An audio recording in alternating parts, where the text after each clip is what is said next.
TV Média avec Eva Rock. Bonsoir Eva. Bonsoir Nicolas, bonsoir à tous. Et on vient de prendre connaissance des audiences télé du mois de septembre. Premier constat, c'est un résultat catastrophique pour France 2. Et oui, le septembre a été fatidique à France 2, moins 1,9 points en un mois, moins 2,8 points en un an. Résultat, 12,5% de part d'audience. C'est le plus mauvais score historiquement pour la chaîne. Et évidemment, ce sont les nouveaux programmes de l'après-midi qui font sombrer la chaîne. Alors c'est une mauvaise nouvelle qui risque d'en annoncer une autre de façon très logique, c'est la baisse des recettes publicitaires.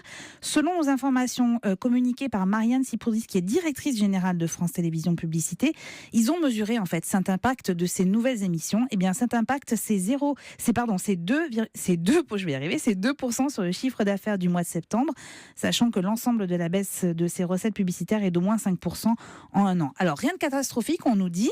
La régie n'a pas voulu nous communiquer le montant en euros, mais c'est moins de 500 000 euros en un mois pour les seuls après-midi de France 2.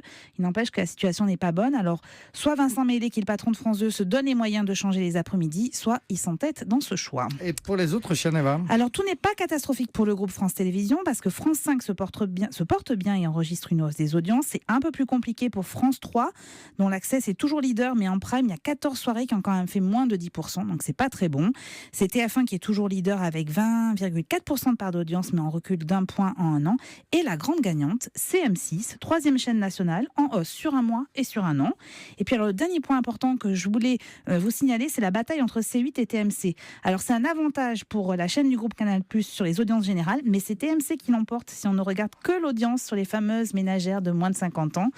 Des rendez-vous dans un mois pour observer les audiences et les tendances de ces audiences. On compte sur vous dans un mois, Eva Rock. En attendant, dites-nous, qu'est-ce qu'on peut regarder ce soir ? Alors, un bon documentaire qui est signé François-Olivier Gisbert qui propose un portrait d'Alain Juppé. Alors, a priori, vous allez me dire rien d'original, sauf que j'avoue n'avoir jamais vu l'ancien Premier ministre sous cet angle, plus nerveux, plus autoritaire, plus déterminé aussi. Mais François-Olivier Gisbert a réussi à le faire sortir de ses gonds. Si, écoutez. Qu'est-ce que vous répondez aux gens qui disent Juppé il est très conventionnel, qu'est-ce qu'on va se faire chier Je les emmerde. Voilà. C'est vrai. Moi, je m'emmerde pas dans la vie. Alors, s'ils se font chier avec moi, tu vas les voir ailleurs. Et voilà, alors Il y des en a petites des gros phrases mots, là, comme ça, oui. Vous allez en entendre bien d'autres, notamment sur ses adversaires, François Fillon, Bruno Le Maire et Nicolas Sarkozy. Quelques anecdotes croustillantes aussi concernant Jacques Chirac. Ajoutez à ça le langage peu châtié, vous l'avez entendu, de François-Olivier Gisbert et vous obtenez un film assez détonnant et étonnant. Et c'est Sur ce France soir 3 à 20h55. Merci beaucoup, Eva Rock.